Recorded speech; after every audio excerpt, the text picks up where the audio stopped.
She's been called everything from a pundit extraordinaire to a right-wing telebimbo. But one thing Ann Coulter has not been called is understated. In her latest book, Slander, Liberal Lies About the American Right, the controversial author takes on big media, big government, and most of all, liberals. Ann Coulter, good morning. Nice to see you. Nice to see you. All right, you. so your main thesis, Ann, is that liberals really misrepresent conservatives and the conservative movement. Isn't that accurate? Yes, a little bit more than that, and that is that political debate with liberals is basically impossible in America today because liberals are calling names while conservatives are trying to make arguments. And when every one of your arguments is characterized as an attempt to bring back slavery or resegregate lunch counters, it's a little hard to have any sort of productive debate. I mean, I have no problem with invective, obviously, but the name of my book isn't invective, it's slander, and I think there ought to be a point to the invective. What are some of the big liberal lies that are out there in your estimation?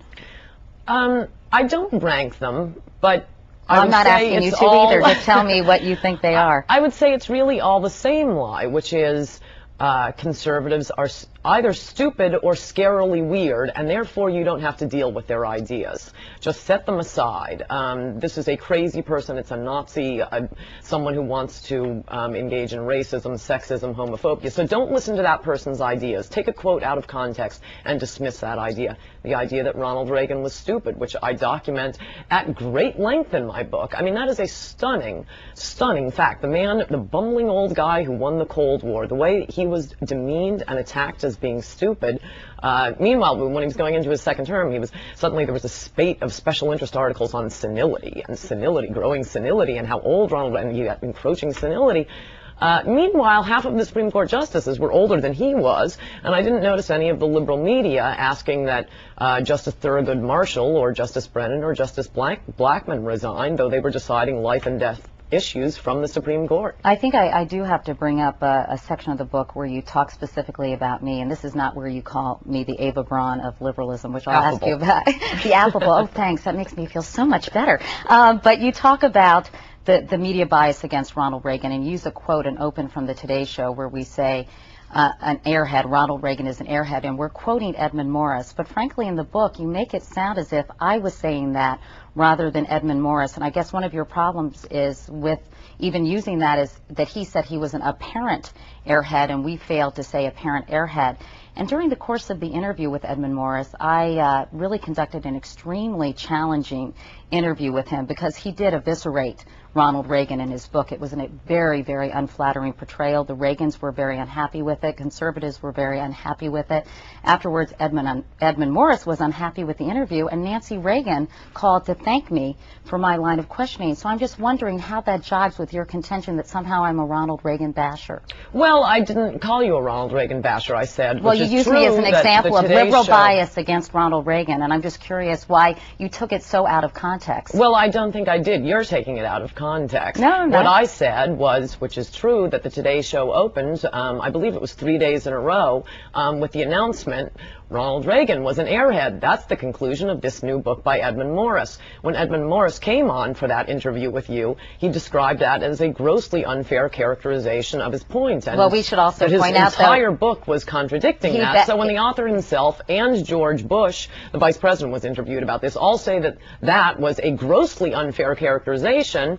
Right, well, then whose characterization was it? It wasn't Edmund Morris, and he certainly denies it. Well, actually, he backpedaled considerably. If you had read the book by Edmund Morris, you would have seen that he was extremely critical. No, I didn't like Ronald the book, Reagan but he didn't call him an airhead. He called him an apparent airhead. He did call him an apparent airhead. I have the quote right here if you'd like me to read it. No, I've read the quote, and it's in my book. He said that young Ken Timmons, I don't think of the blue eyes and enchanting brace, played occasional hooky from the White House speechwriting department to help me build a chronology, and I was about to hire a full-time assistant, yet the magic of Geneva had faded. Judge remained a mystery to me, and worse still, dare I entertain such heresy in the hushed and reverent precincts of his office? An apparent airhead.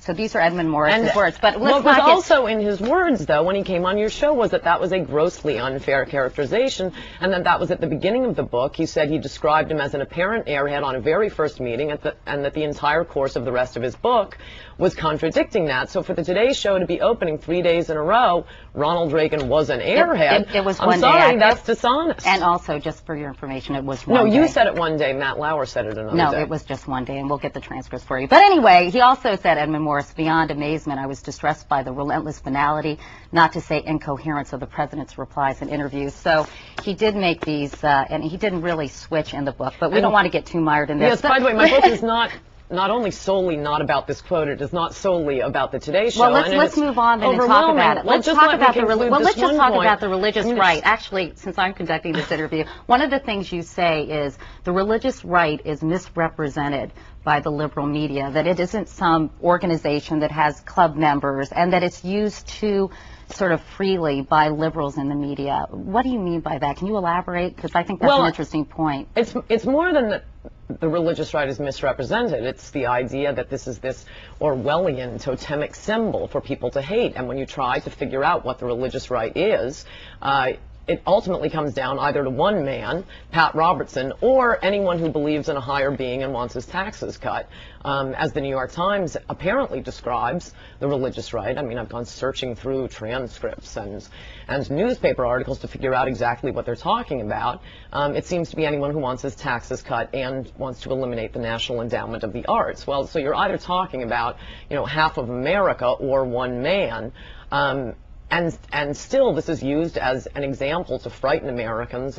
The religious right is presumed to be self-evidently fanatical, intolerant, as, for example, the quote that has so captured the imaginations of gossip columnists, my calling you the affable Eva Braun of morning TV.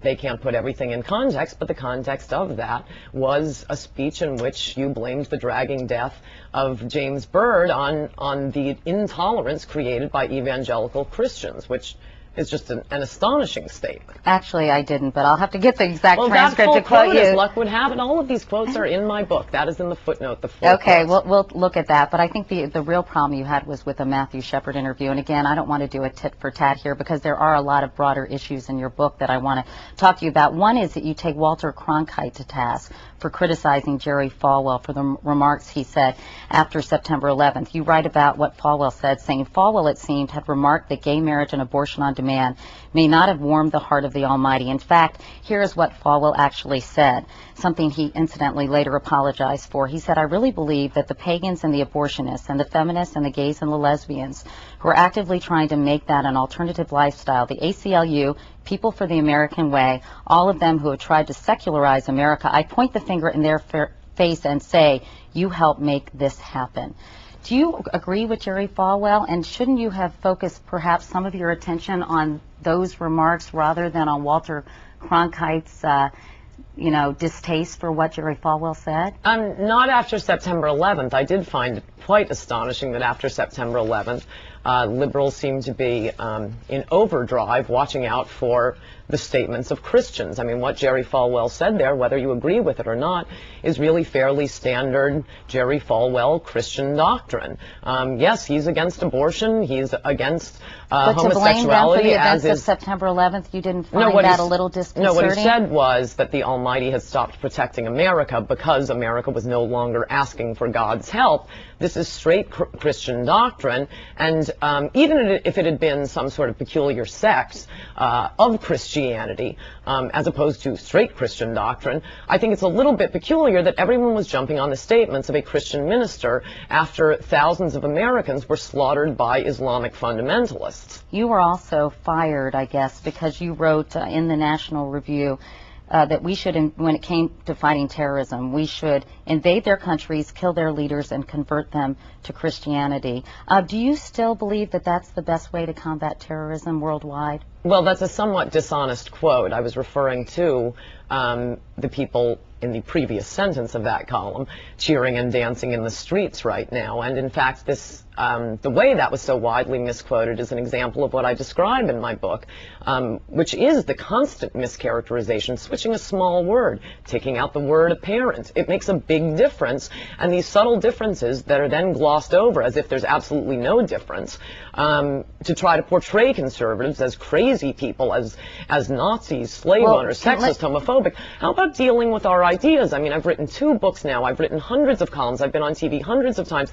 The idea that someone can go out and find one quote that will suddenly, you know, portray me, just dismiss her ideas, read no more, read no further. This person is crazy. Well, this is precisely what liberals do all the time. But obviously the National Review had a problem with these articles and some of the pieces you did because you were fired from that job. Can you elaborate, or at least tell us what you exactly meant? That also isn't quite true. I mean, I write a syndicated column. I write for Human Events. That's the newspaper that hires me. People buy a syndicated column, they drop the column.